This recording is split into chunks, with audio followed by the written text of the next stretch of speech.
There's three cases I want us to take a look at. The compound in front of us being the first case.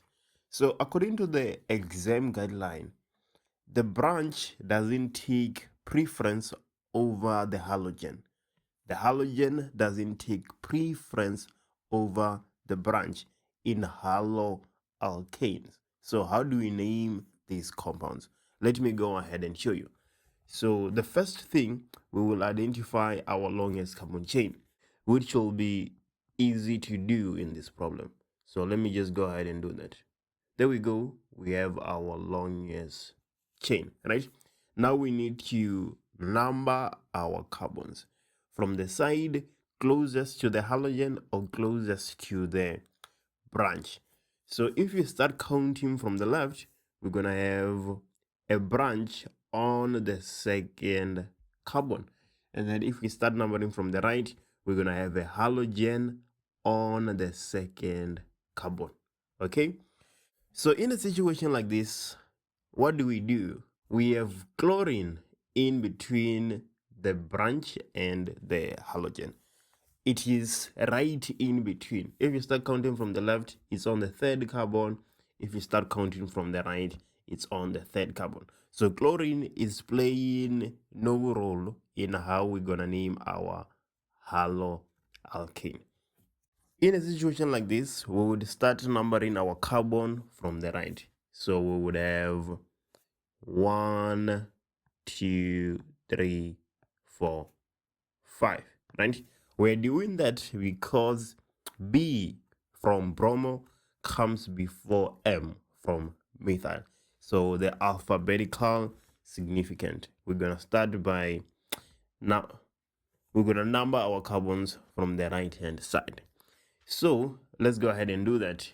We have bromo on the second carbon, we have chlorine on the third carbon, and we have methyl on the fourth carbon. So the name for this haloalkane would be 2-bromo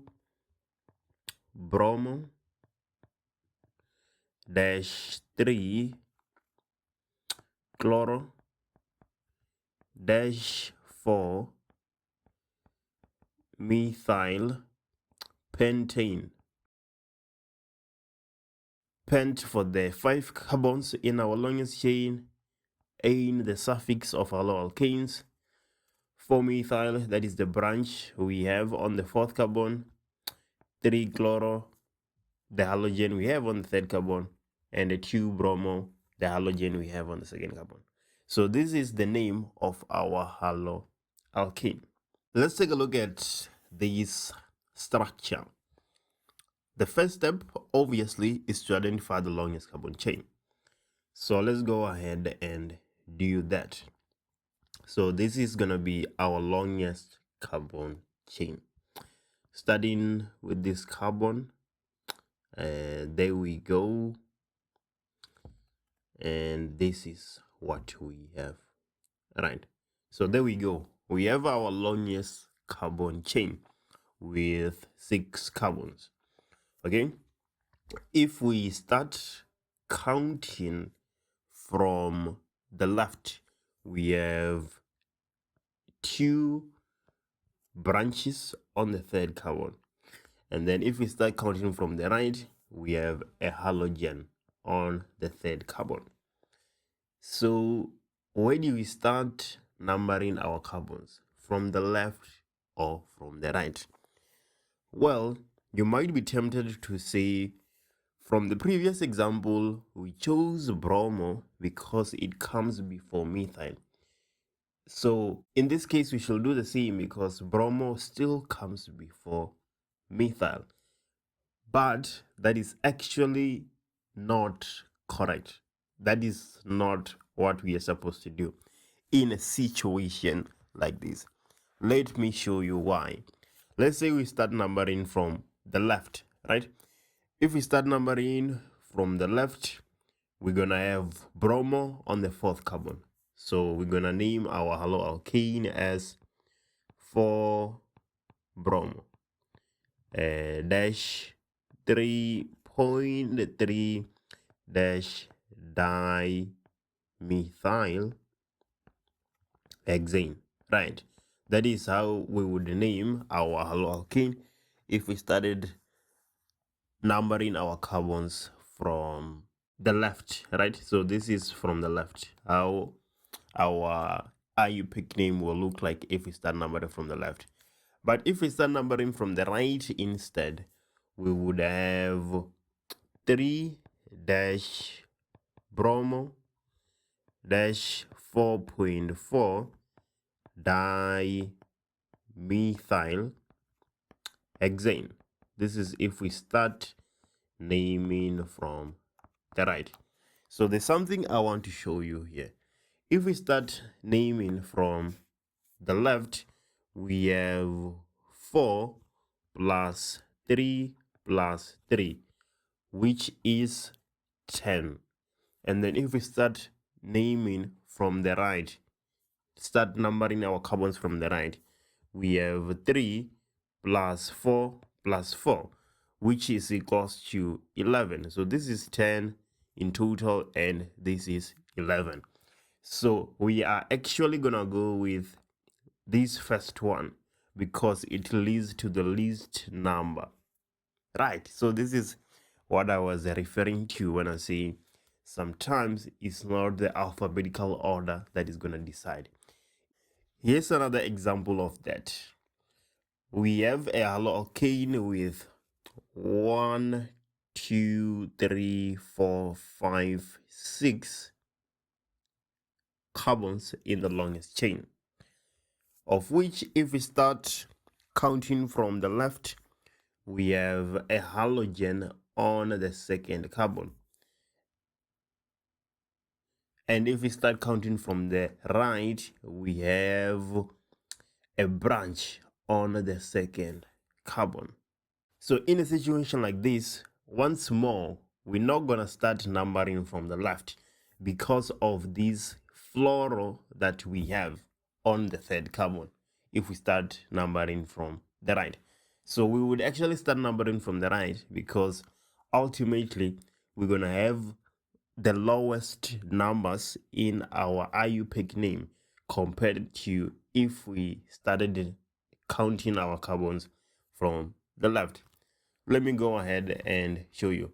If in this case we start counting our carbons from the left, we're gonna have 2 bromo, and then our fluoro would be on the fourth carbon, so 4 fluoro, and our branch would be on the fifth carbon, so 5 methyl dash hexane. No, there's no hyphen, hexane. So this is if we start numbering from the left. Let's take a look. We have 2 plus 4 plus 5, which is 11. Now let's start numbering from the right and see what happens. From the right, we're gonna have 5 bromo, and then fluoro is on the third carbon if we start numbering from the right, so that is 3 fluoro, and then 2 methyl hexane. So let's go ahead and take a look. 5 plus 3 plus 2, this is 10. Yeah, so clearly in a situation like this, we need to start numbering our carbons from the right hand side. I hope you can see the trend. But just one last thing, in the absence of this fluoro, let's say we didn't have fluoro there and we have just a regular hydrogen, then we would start numbering from the left because of the alphabetical order. But as soon as we have something in between and it is not placed equidistant from the halogen and the branch, then we start considering the numbers. But in a situation like this, we just take a look at the alphabetical significance. So another thing that I want to iron out, as you can see, when I start naming from the left, I say 2-bromo. And then when I start naming from the right, I say 5-bromo. So why do I insist on naming bromo first? That is because when you actually write your IUPAC name, alphabetical order should be followed. So when I'm writing this name, I cannot start by this, when I start from the right, I cannot start by saying 2-methyl and then 3-fluoro, 5-bromo. No, I cannot do that. I actually have to start with bromo. That is how it is. So make sure you don't forget that. When you write your IUPAC name, you are supposed to place the halogens and the alkyl groups in alphabetical order, right? When you jot down the IUPAC name in the grand scheme of things, when you have sorted everything out, when you have numbered your carbons, you have to put everything in alphabetical order. Right, so I think that is all that we need at this point to name our haloalkanes. If you have any questions, obviously you can go ahead and drop it on the physics Q&A and I will respond to it as soon as I can.